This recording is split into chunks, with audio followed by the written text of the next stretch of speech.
In this episode of In the Loop, we're bringing you our Black History Month special. We'll belly up to a bar to learn more about the Black history of whiskey.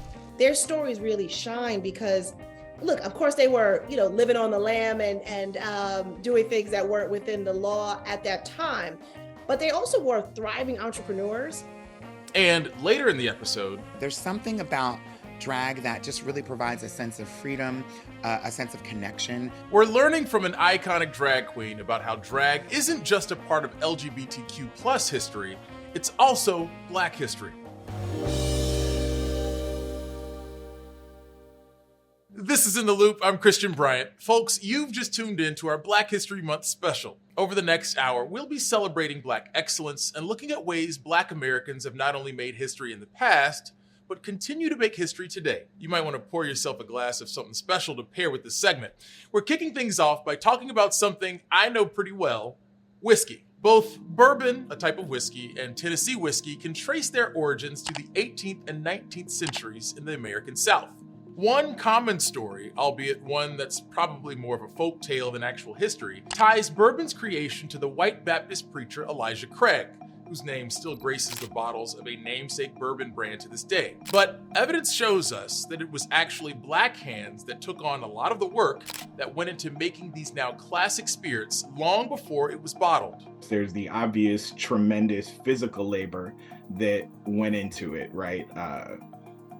You had to move large quantities of grain and other such non-glamorous jobs. And when we look at a lot of the old-timey white gentlemen who were on the bottles, right? Like, I don't imagine Elijah Craig was out here rolling around barrels himself, right? Because in 1789, if you had enough money, why would you do that?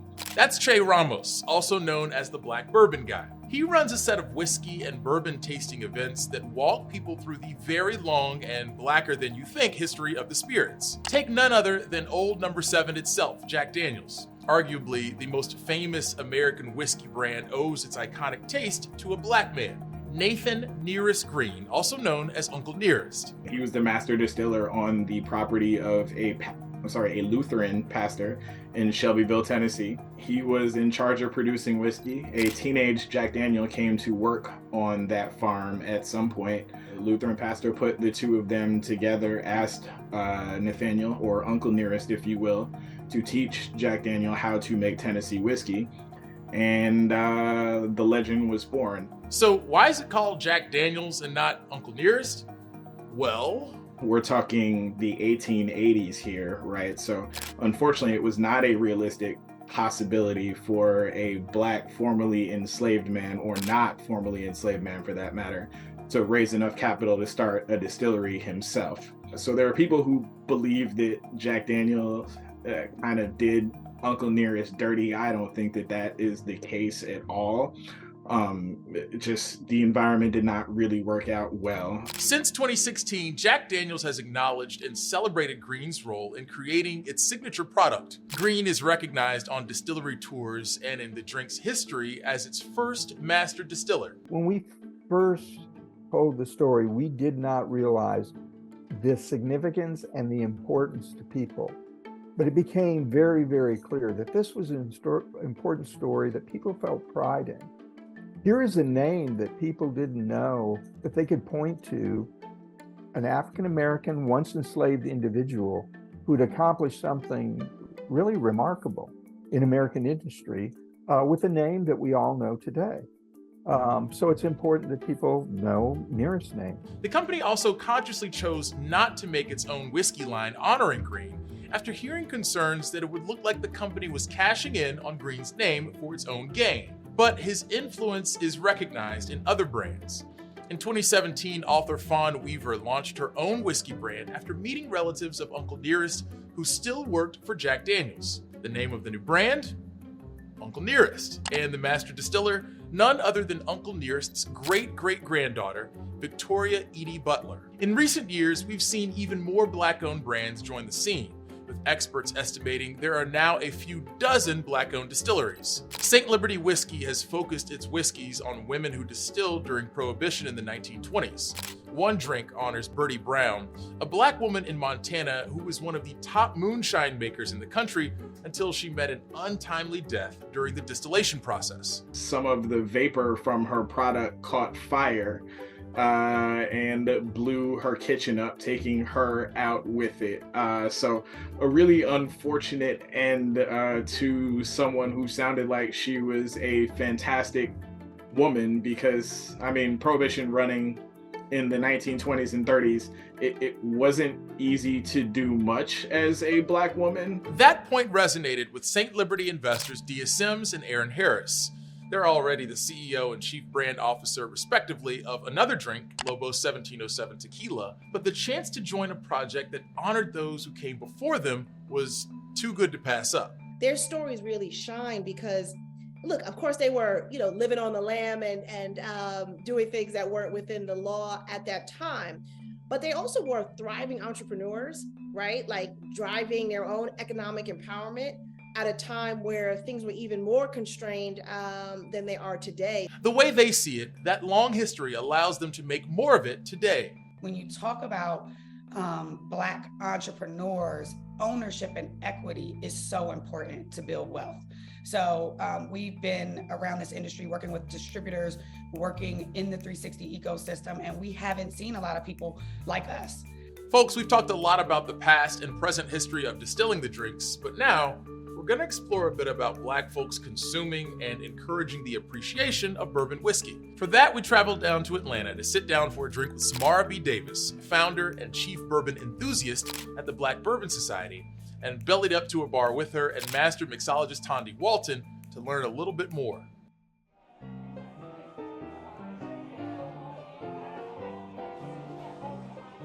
Samara B. Davis, thank you so much for joining us. Thank you for having me. It's wonderful being here at the Thompson Buckhead in Atlanta, Georgia. And we're joined by Tondi Walton, head of beverage at the Thompson Buckhead. My first question for you, would you like a drink?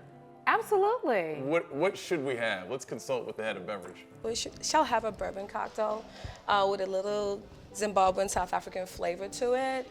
Growing up in Zimbabwe, of course, we drank a lot of tea. So it's important for me to keep my culture within my creations. So it's rooibos syrup that I basically created out of rooibos tea that has hibiscus, elderberry, a few other loose leaves. And I add little sugar, brown sugar. Gotta have the brown sugar. It is Black History Month. So. Yes. Hey, cheers to Meet Me in Africa. It's called Meet Me in Africa? Today is called Meet Me in Africa. Wonderful. Cheers to you. Cheers to you. Cheers. Oh, that's Oh delicious. man, that is amazing. I want to ask this. How did that love of bourbon blossom into the Black Bourbon Society? I started to play around with different bourbons. I started to really pay attention to the smell, to the taste, the sense of it, all of that, the sensory experience of bourbon. And coming from California, that was very easy for me to do because we used to do that in the wine industry. And so we used to drive up to Napa and had all the wines, and that same experience with wine was completely applicable to bourbon. What is the narrative that has surrounded bourbon and bourbon drinkers? What does a bourbon drinker look like? Or what did people in marketing and advertising think that bourbon drinkers look like? Well, back then, and we have to put context into that, that I started Black Bourbon Society almost 7 years ago. So go back 7 years, there is no African-American bourbon brand, very little African-American representation within the spirits industry itself.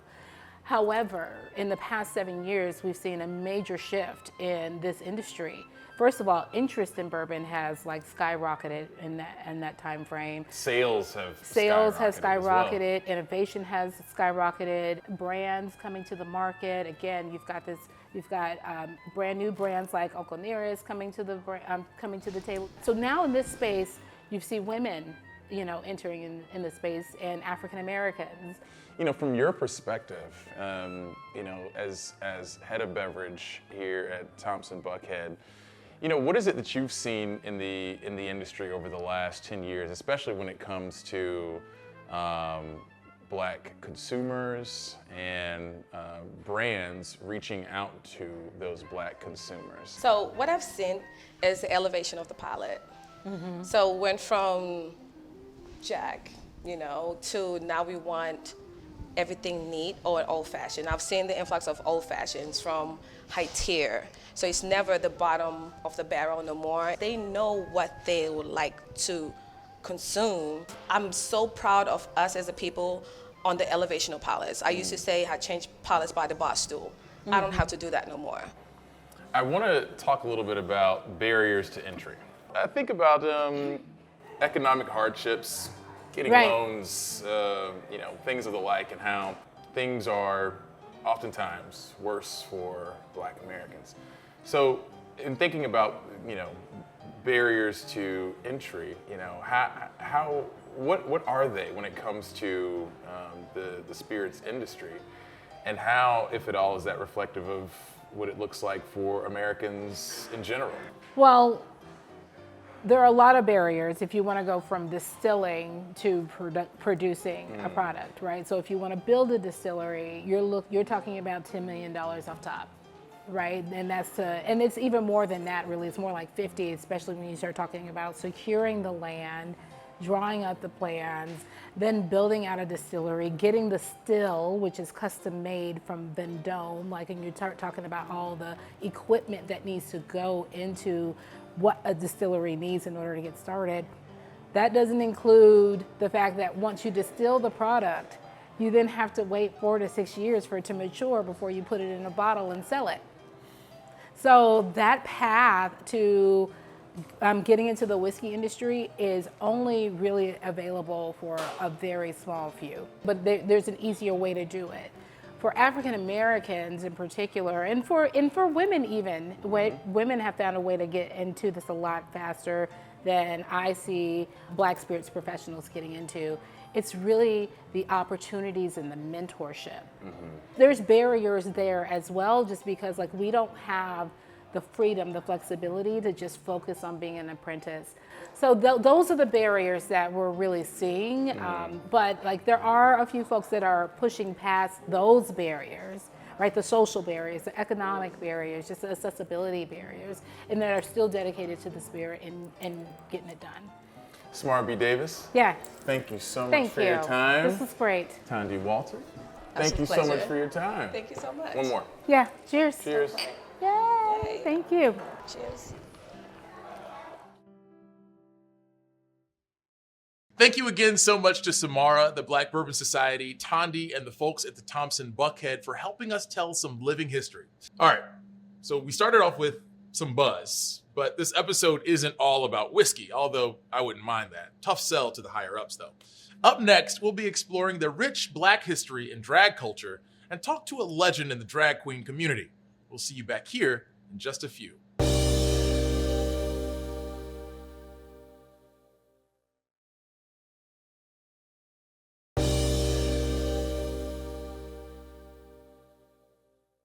Welcome back to In the Loop, folks. For our next story, we wanted to focus on something a little less talked about when we think of Black history, the history of drag. To put it simply, drag is a performance art that involves dressing in clothing and makeup meant to exaggerate a specific gender identity, usually a different presentation than the performer's sex assigned at birth. Black history and the drag community are deeply intertwined. William Dorsey Swann was an American activist and former enslaved person known to be the very first self-identifying queen of drag. Unfortunately, no pictures of Swann exist for us to show as we talk about the trailblazer, so we're using images of other performers from the era to show you how the art form we know today as drag came to be. During the 1880s, Swann reportedly hosted drag balls in the Washington, D.C. area and ran a house of drag queens known as the House of Swann, with members who were mostly previously enslaved Black men. Because of its association to the LGBTQ+ community, there were many efforts to push drag underground.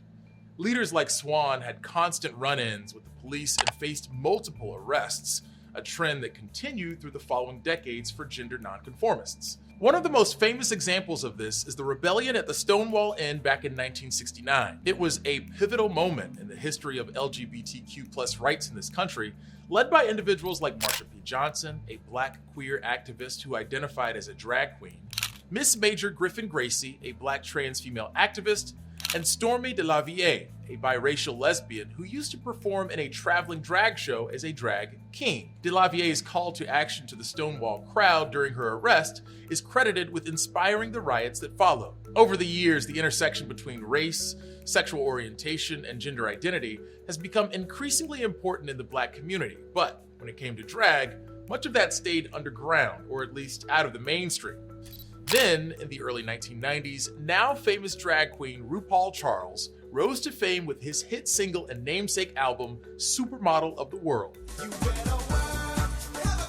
After first hosting his own talk show in the late 90s, RuPaul returned and brought the award-winning reality TV show RuPaul's Drag Race to our screens in 2009. That show is widely known for being pivotal in pushing drag into the mainstream and giving space to the celebration of Black drag culture in particular, despite attacks that threatened to push drag back underground or end it entirely. Currently, there are at least 9 states trying to criminalize drag performances, but drag performers and their supporters have been speaking out against these attempts while focusing on the joy that these performances can bring.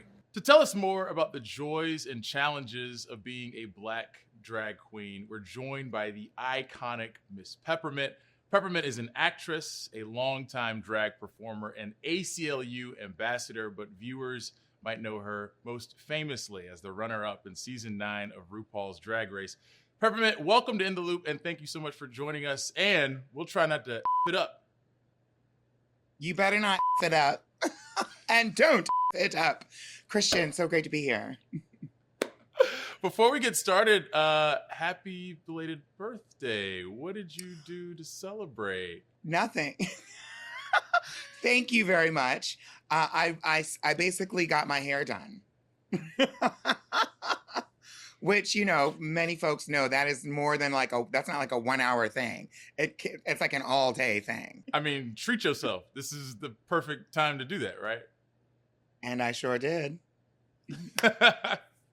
Well, Peppermint, you are, for all intents and purposes, an icon, but I'd like to take a step back for just a bit and talk about your journey to icon status. Tell us a bit about how you became this presence who is taking over so much of our viewing and listening experience.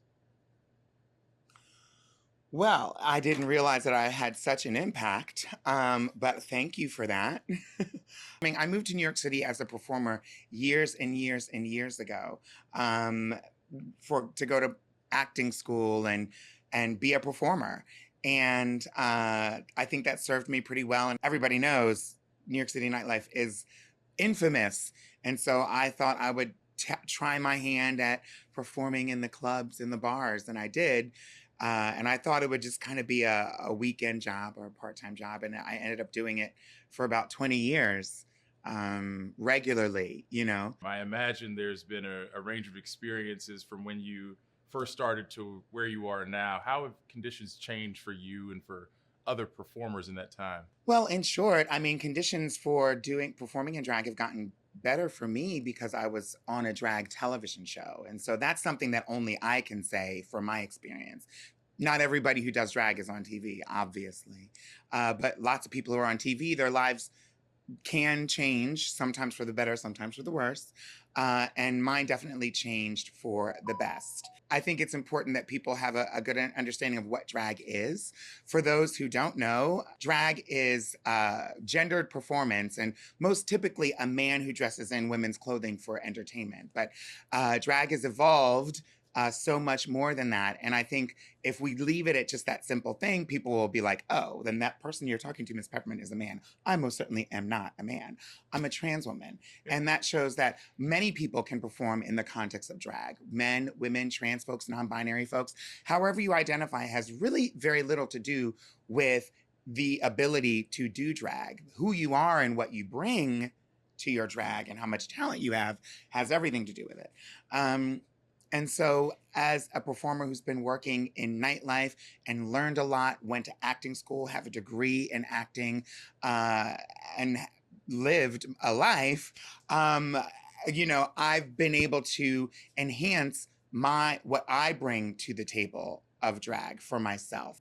Drag went from, for the most part, being a really pretty much underground thing, something that was you really needed to be able to go into a gay bar in order to find a drag shows. But with things like RuPaul's Drag Race, drag has spread all over the world, and of course, icons like RuPaul are leading the charge and have been leading the charge over the past several decades. And so, although the path has been long, drag has definitely evolved. Now we see drag entertainers walking fashion runways and being on television and movies, their own TV shows that aren't RuPaul's Drag Race, acting on Broadway. Also, running for office, elected office. And so it just goes to show you that drag, although a lot of people think, oh, it's just some dude in a dress who's lip syncing to a Beyonce song.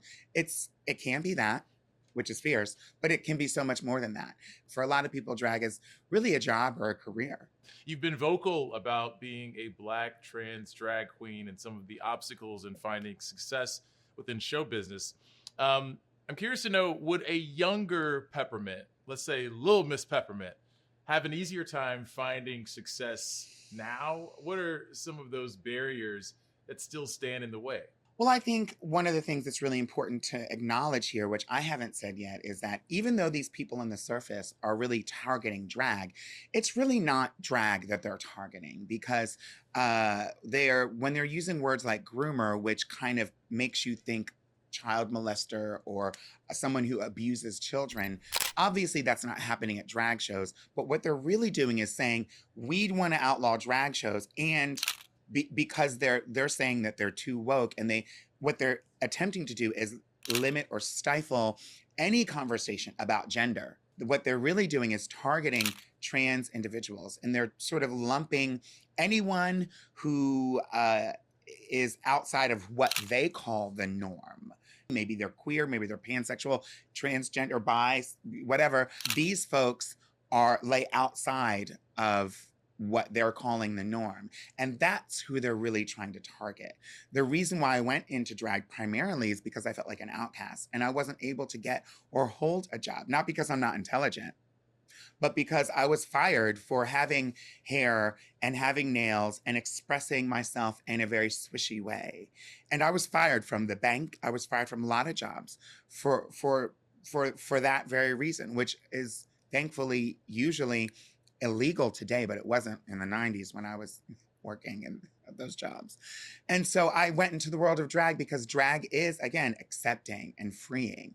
And that was the only place I was able to get a job. If young Peppermint were coming around today as a trans girl, I might not even do drag. I might do something else. I might be a lawyer or a doctor or something else. And I'd love to see it. Peppermint, you talk about battling misinformation about drag and the LGBTQ plus community, and you do it in a way that is graceful and it's humorous. I mean, I got a chance to listen to the podcast you do with Bob the Drag Queen, and the range is on full display. It's hilarious, it's tragic, it's all of the above. And I'm really curious, how do you keep that upbeat attitude in general? I mean, what is it that's making you happy right now? The Black community makes me happy. The trans community makes me happy. The LGBTQ plus community make me happy. Yeah, hello. And I want to say to a lot of listeners that think that those are three separate communities I just named, they're not. They're the same community. The trans community is a part of the Black community. The LGBTQ community is a part of the Black community. The Black community is a part of the LGBTQ community. So those things bring me joy. And they used to be, when I was younger, I grew up in a day and age when being queer, when being gay, when being different, when being Black was something that was frequently targeted and often shunned and kind of shamed. And so I grew up with this kind of, dare I say, self-hatred. Being able to find community has been really helpful, and seeing other people's experiences And sharing in those experiences has brought me joy. And the fact that I'm able to both laugh and cry with someone like Bob, the drag queen, and other queer Black folks on our new podcast, Town Hall, a Black Queer podcast, that's what really brings me joy. Being able to hear these stories of the strength and the pain, but also the joy. And so one of the things that brings me joy is my hair, is doing my hair.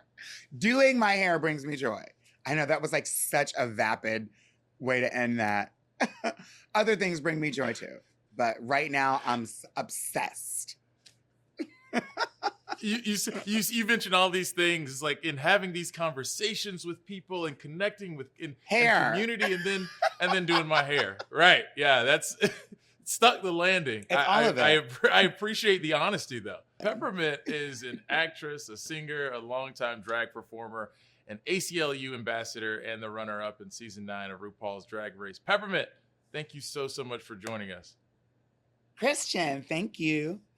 In the time since we spoke, Miss Peppermint released a new performance video, a tribute to the legendary singer-songwriter Janet Jackson. I gotta say, kudos to Pep for getting all those steps down. Viewers can find the full performance on Miss Peppermint's YouTube page. Up next on ITL, we're looking at comic books and the characters that fill the pages. We're focusing on the decades of work from Black artists that helped popularize the genre.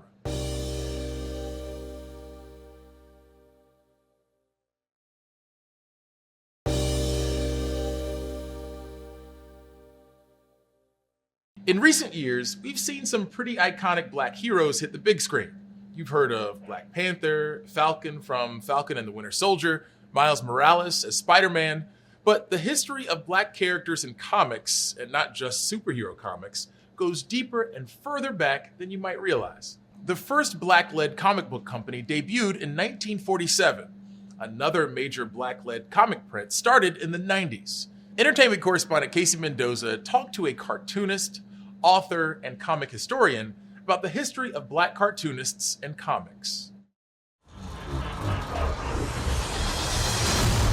Black history in comic books is so much more than the modern-day success of Black Panther. In 1942, during the golden age of comics, cartoonist Jay Jackson created the character of Speed Jackson to advocate for inclusion and equality. 5 years later, the publisher All Negro Comics debuted its first and only issue, illustrated and written solely by Black artists. I'm going to fight to make a difference. Decades later, a group of Black comic book veterans started Milestone Media, introducing readers to superheroes like Static Shock, Icon, Rocket, and Hardware. The first time I saw myself represented in visual media, I think probably in comics, it would probably go back to Milestone Media in the 90s when they were an all-Black comic book company that came out, that put out my favorite all-time superhero, which is Hardware. Joel Christian Gill celebrates comics across all genres. He's a celebrated cartoonist, historian, and professor at Boston University. And his books include his memoir, Fights, One Boy's Triumph Over Violence, and the nonfiction graphic novel series, Strange Fruit, uncelebrated narratives from Black history. I say I draw comics, they're like, well, what kind of superheroes you draw? And I'm like,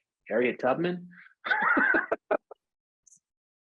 She's a hero. Gill's work now also includes an exhibit on the history and power of comics as a medium, not a genre, at Boston University. It includes decades of work from Black artists with a statement from comic book publisher and DC Comics veteran Joseph Illich that reads, "Every comic we finish and hurl into the world is a culmination of our hope." Gill says he realized the power of comic books as an empathy machine after speaking with his own readers. With my memoir, Fights, one of the things I get from people a lot is like, I feel seen, right? Like people who have lived like I did or grew up in a place like I did, I feel like I don't feel like I'm alone. Fights was listed as one of the New York Times best graphic novels of 2020, and in 2021, it was nominated for the Eisner Award for Best Publication for Teens. Today, Gill says he wants to use his platform to create more space in the comic book industry for marginalized voices, and ultimately, help more readers feel seen. It really dawned on me at that moment just how much these stories were connecting and how broad they were in terms of their connection and their creation of empathy, to see things in a way that people hadn't seen before. Casey Mendoza, Scripps News.